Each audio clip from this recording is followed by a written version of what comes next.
6 local government areas in Ibadan have taken to the streets, staging a mass protest against ongoing demolitions along the circular road extension axis. The 7-day demonstration, which began at Iwo Road, has brought traffic to a standstill, with protesters of all ages carrying placards and messages expressing their frustration. Akidigbo FM News correspondent reports that the protest has spread to key locations, including the Agodi Government Secretariat, as residents demand action from the state government. Radia Tamzat brings the details.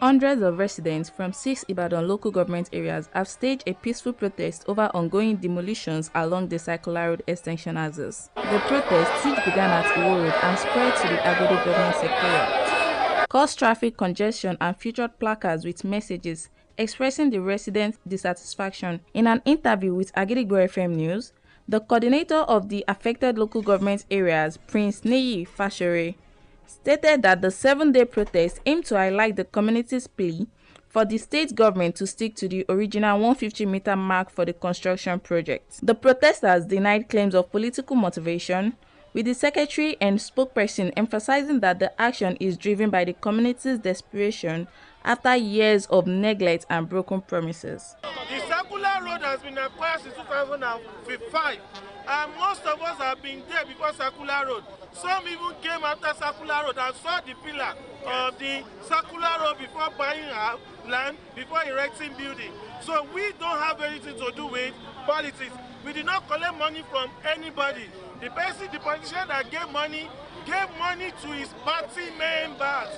Before now, last year, September 18, we had secretariat protest. It was a 4-day protest. The first day the governor came out, he addressed us, and he told us that he will not demolish our house again. But after that promise, we've seen them come out again to demolish houses on the corridor. Last 2 weeks, they told us again that they are going to demolish on another 150 meters to the right and left across the 6 local government, which is contrary to the governor's promise. So we found out so far that the governor has been playing us. The governor has been scamming us because what he has said so far has not been standing. And he forced development in this 6 local government, and we find this as a breach on our right to own property anywhere in Nigeria. Residents and house owners lamented the situations, saying the protest became inevitable due to the administration failure to address their concerns. It's not for public use. It's for interest of the government and for the government and government only. The communities comprising Akinyele, Onwara, Ido, Lagelu, Oluyole, and Egbeda local government vowed to resist what they see as an abuse of power and promise to continue the protest tomorrow. Radiat Anzat, Agidigbo FM News.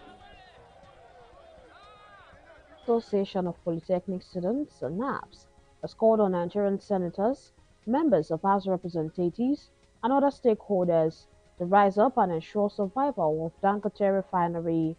NAPS urged the lawmakers to sponsor and pass a bill that will protect the local refineries, particularly the Dangote Refinery and other indigenous industries that drive Nigeria's economic transformation. In a press release, NAPS Senate President, Comrade Festus Oyewumi, said the appeal became necessary having observed deliberate acts of economic sabotage from some groups whose actions threaten the progress and sustainability of Nigeria's local industrial initiatives.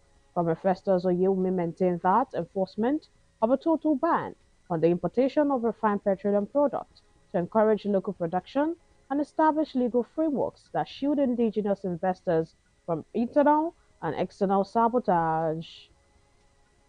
A social affairs analyst, Comrade Omololu Ejidiro, has urged Nigerian religious leaders to put aside their differences and condemn violent crimes committed by their members.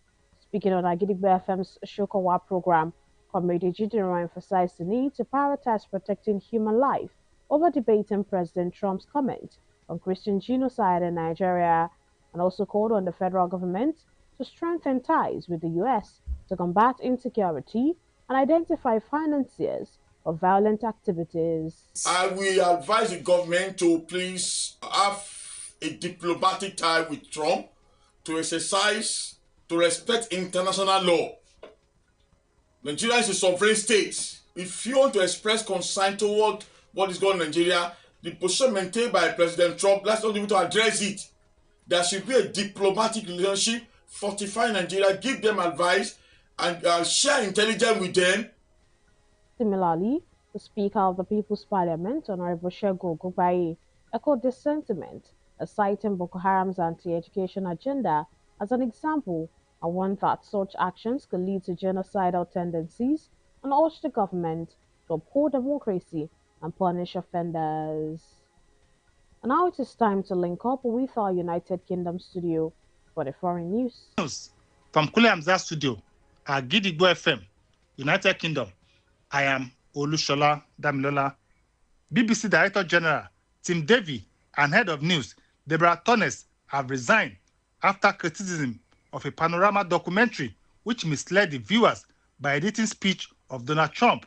The leaked internal BBC memo suggested the panorama program edited two parts of the United States President's speech. The publication sparked evaluation of the BBC, including from White House, which described the corporation as 100% fake. Although the United Kingdom leaders hope the resignation will lead to change, while Trump also welcomed the decision. However, BBC chairman Sama Shah is expected to give a written statement to the parliamentary committee. South Korea special prosecutor earlier today indicted former President Yoon Suk-yeol on additional charges of abusing power and aiding an enemy. Yoon attempted to provoke military conflict between South and North Korea in order to declare martial law, although the prosecutor cited an evidence found on his mobile phone. The former president was removed from office by the Constitutional Court in April and is on trial for insurrection stemming from his fake declaration. However, if found guilty, he could be sentenced to death. And that ends the news from Kule Hamzat Studio at Gidigbo FM, United Kingdom. I am Olushola Damilola. You're welcome back. We shall also be moving to our Maryland studio, United States, for more foreign news. News from Kule Hamzat Studio at Gidigbo FM, United States. I am Oluwatosin Sonya. The U.S. Senate has moved forward on a measure aimed at reopening the federal government and ending a now 40-day shutdown that has sidelined federal workers, delayed food aid, and snarled air travel. In a procedural vote, senators advanced this House-passed bill that will be amended to fund the government until January 30 and include a package of 3 full-year appropriations bills. If the Senate eventually passes the amended measure, it still must be approved by the House of Representatives and sent to President Donald Trump for his signature, a process that could take several days. The African Union has called for an urgent international response, including intelligence sharing, to address worsening security conditions in Mali, where insurgents are imposing a fuel blockade and kidnapping foreigners. An Al Qaeda linked jihadist group active in West Africa's Sahel region has blocked fuel imports since September, attacking convoys of tankers and creating a shortage that forced schools and businesses to shut. The latest show of force by the group, Jamaat Nasrallah al-Islam wal Muslimin, has raised concern that it might eventually try to impose its rule over the landlocked country. Western countries, including the US, France, Britain, and Italy, are urging their citizens to leave. In a statement, Mahmoud Al Yusuff, chairperson of the African Union Commission, expressed deep concern over the rapidly deteriorating security situation in Mali, where terrorist groups have imposed blockades, disrupted access to essential supplies, and severely worsened humanitarian conditions for civilian populations. And that ends the news from Agidigbo FM, United States. I am Luwatosi Soya. You're welcome back once again. And now in the exciting world of sports. The Super Eagles training camp in Rabat, Morocco is beginning to take full shape as 12 players, as at the time of this report, have now reported ahead of Thursday's crucial 2026 FIFA World Cup playoff, the semi-final against Gabon.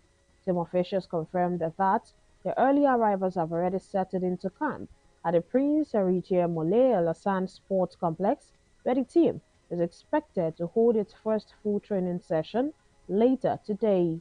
According to the team's media department, 9 more players are expected to join later today after completing their club engagement over the weekend, and a full squad is anticipated to be complete before Tuesday's training sessions begin in earnest.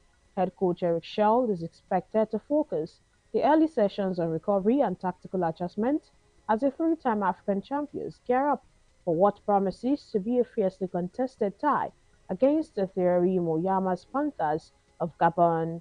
The winner of Thursday's semi-final in Rabat will progress to the final stage of the playoff series as the race to secure a tick. To wrap up the news this evening, here is a recap of the headlines. Nakan slashes 2026 hard fare by up to 792,000 naira, sets new December deadline.